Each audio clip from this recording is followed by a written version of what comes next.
Hello दोस्तों, मेरा नाम गौतम कुमार और मैं बिहार के राजधानी पटना में से बिलोंग करता हूँ। मेरा जन्म प्रॉपर बिहार में ही हुआ था और जब जन्म हुआ तो जन्म से मैं दिव्यांग हो गया था। तो बहुत सारे लोग बहुत सारी परेशानियाँ को देखते हुए हमारा लालन पोषण 6-7 साल तक चलता रहा। उसके बाद हमारे आसपास के सभी लोग स्कूल जाया करते थे और मैं स्कूल नहीं जा पाता था। रीज़न बस यही था कि मैं दिव्यांग था, तो कोई स्कूल वाला हमारा एडमिशन तक नहीं लेता था। तो बहुत ही ज़्यादा मम्मी पापा के रिक्वेस्ट के बाद कोई भी स्कूल वाले लोग बोलते थे कि चलिए इसका एडमिशन हम ले भी लेते हैं, तो आने जाने का रिस्क कौन लेगा, बैठ के चलता है तो फिर कोई अगर इसको कुचल देगा वगैरह वगैरह, बहुत सारे बातों को रखा जाता था। तो हमारे मम्मी पापा भी परेशान हो जाते थे और कहते थे कि सही बात है कि अगर कोई कुचल देगा तो क्या होगा। तो लास्ट में फिर एक स्कूल वाले थे, उनका मैं शुक्रिया अदा करूँगा, ठीक है। उन्होंने बोला कि ठीक है, आप का बच्चा जो है उसका एडमिशन मैं लेता हूँ, बट आपको क्लास तक ले जाना होगा और पहुँचाना भी होगा। तो अपॉर्चुनिटी तो मुझे मिल चुकी थी और मुझे पढ़ने का बहुत ही ज़्यादा शौक था बचपन से, क्योंकि हमारे भाई बहन सभी लोग जाते थे पढ़ने। तो एडमिशन हुआ। मम्मी हमारी रोज़ सुबह में स्कूल खुलने से पहले ही 5 मिनट पहले ही निकल जाते थे, गोद में लेकर जाना पहुंचाना लगा रहा। इसी तरह से चलता रहा और 6-7 क्लास तक मैं जब गया तो उसके बाद मुझे सरकार की तरफ से एक ट्राईसाइकिल गिफ्ट मिला।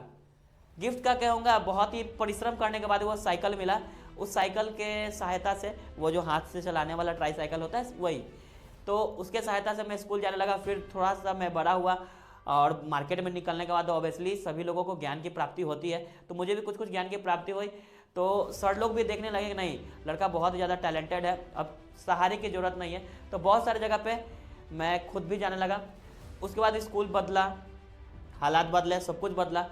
10th क्लास तक तो मैं एक ही स्कूल में पढ़ा और वहीं से फर्स्ट डिवीज़न से पास किया। उसके बाद जब कॉलेज की बारी आई तो कॉलेज में भी सेम समस्या होने लगा, क्योंकि कॉलेज में जाने के बाद भी बहुत सारे लोगों का लाइन लगा होता है फॉर्म फिल करने के लिए, एडमिशन लेने के लिए, सभी चीज़ों के लिए।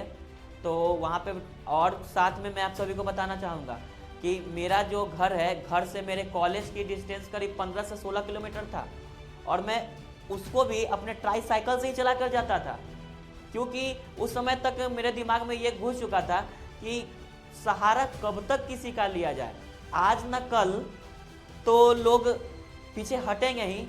आज मम्मी है, पापा है, सहारा दे रहे, कल कौन सहारा देगा, तो क्यों ना खुद का सहारा खुद बना जाए।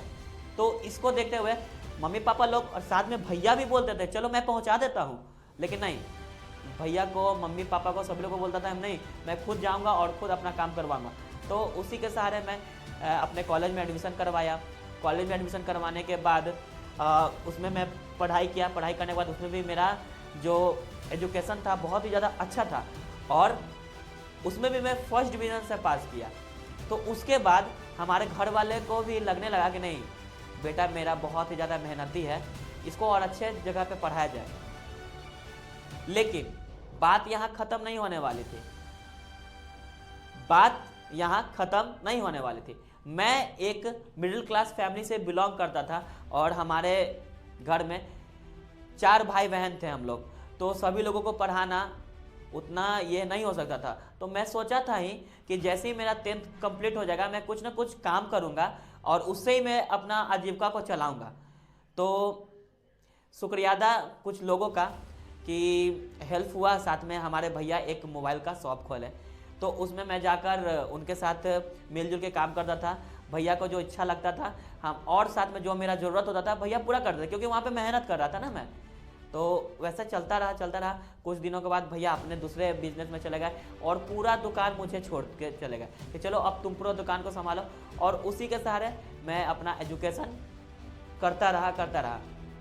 उसके बाद 2020 का टाइम था दोस्तों।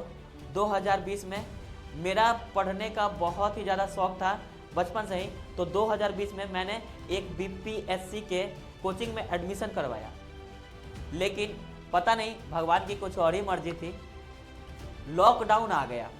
और लॉकडाउन जब आया तो ऐसा लॉकडाउन आया कि करीब 6-7 दिन ही क्लास मैंने किया था बीपीएससी के कोचिंग में।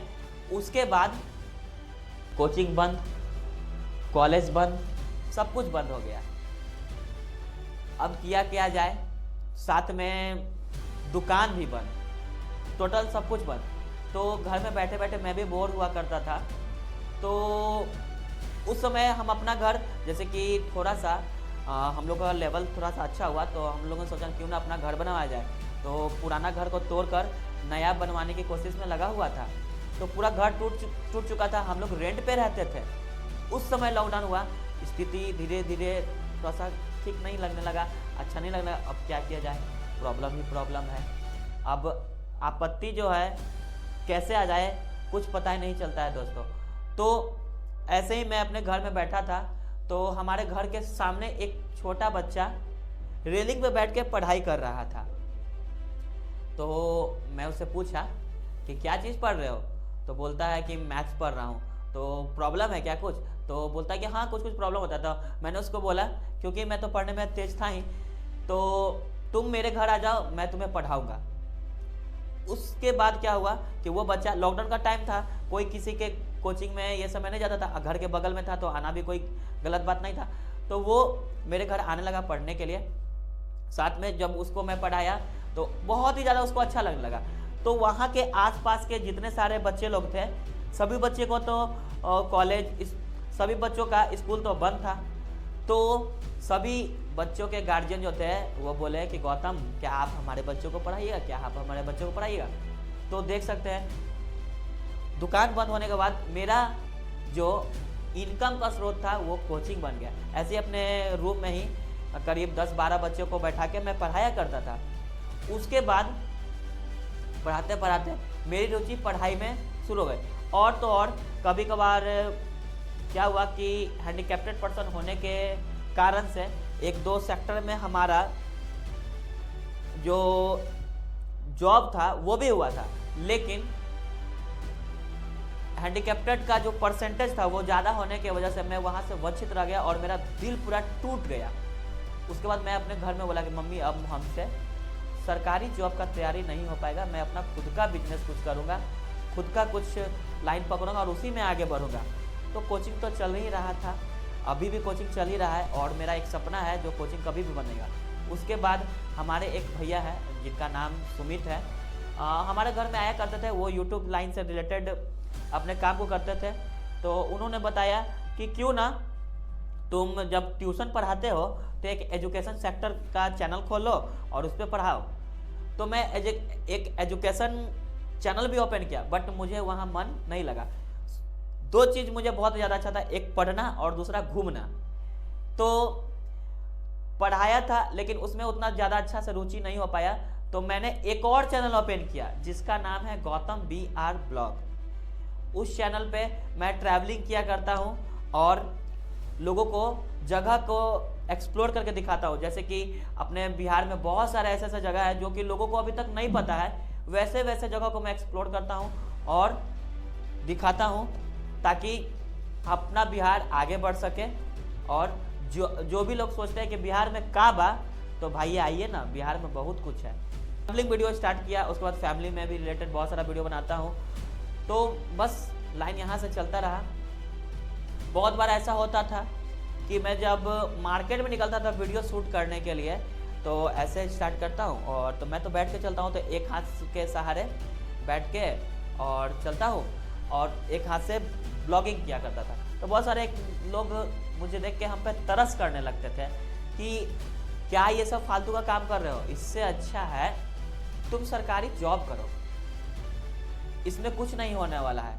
लेकिन मैंने भी ठान रखा था तो मैं कुछ ना कुछ अपनी लाइफ में करूँगा और अब तो लाइन चेंज होने वाली नहीं है, अब करूँगा तो यूट्यूब के सहारे ही करूँगा। और आज के समय में आप लोगों का प्यार और सपोर्ट से मेरा यूट्यूब इतना ज़्यादा अच्छा चलने लगा है कि मैं अच्छा खासा इनकम करने लगा हूँ और मेरा जीवन बहुत ही बेहतरीन रूप से चलने लगा है, बहुत ही ज़्यादा अच्छा चलने लगा है।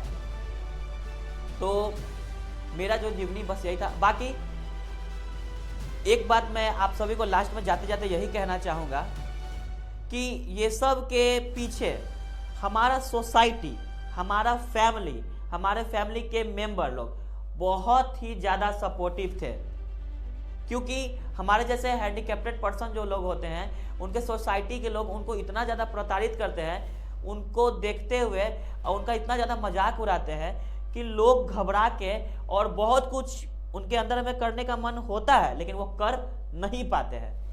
तो ये सब कुछ देखते हुए क्या होता है कि लोग जो है घबरा जाते हैं और अपने लाइफ में कुछ नहीं कर पाते हैं। लेकिन हमारे सोसाइटी के लोग हमारा बहुत ही ज़्यादा सपोर्ट करते हैं।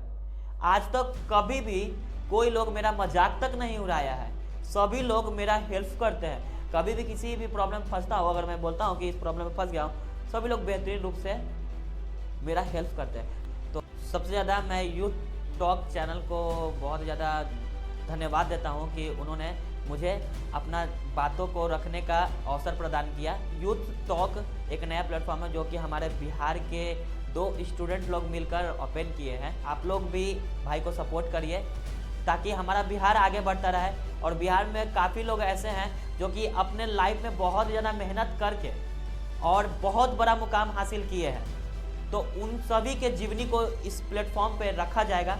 तो आप लोग चैनल को इनका सब्सक्राइब जरूर कर लीजिएगा। मैं आप सभी को एक बात ये जरूर करना चाहूँगा कि जो लोग ऐसे सोसाइटी में रहते हैं जिस सोसाइटी में कोई दिव्यांग जन्म ले लेता है, तो उनको दिव्यांग ना बनाए, उनको अपना पैर दे ताकि वो और आगे बढ़े और आपसे भी आगे बढ़े। जैसे कि मेरा सोच होता है कि कोई नॉर्मल आदमी अगर 5 तल्ला चढ़ सकता है तो हम 6 तल्ला चढ़ के दिखाएंगे, नहीं तो उसमें और मुझ में अंतर क्या रहेगा। तब ना कहेगा कि देखो ये ऐसे होकर 6 तल्ला चढ़ गया, तुम 5 ही तल्ला चढ़े हो। प्लीज़ आप लोगों से रिक्वेस्ट है कि अगर आपके सोसाइटी में हमारे जैसे अगर कोई जन्म लेता है तो उनका सपोर्ट करें और उनको आगे बढ़ाएं।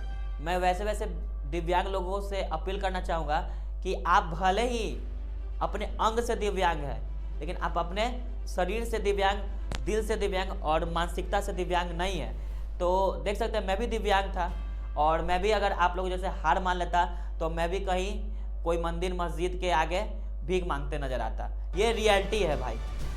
तो आप लोग भी अपने आप को आगे बढ़ाएं और मेहनत करें। कहते हैं ना कि बिन पतवार नौका पार नहीं होती और कोशिश करने वालों की कभी हार नहीं होती। तो कोशिश करते रहिए, जीवन में सफलता जरूर मिलेगी।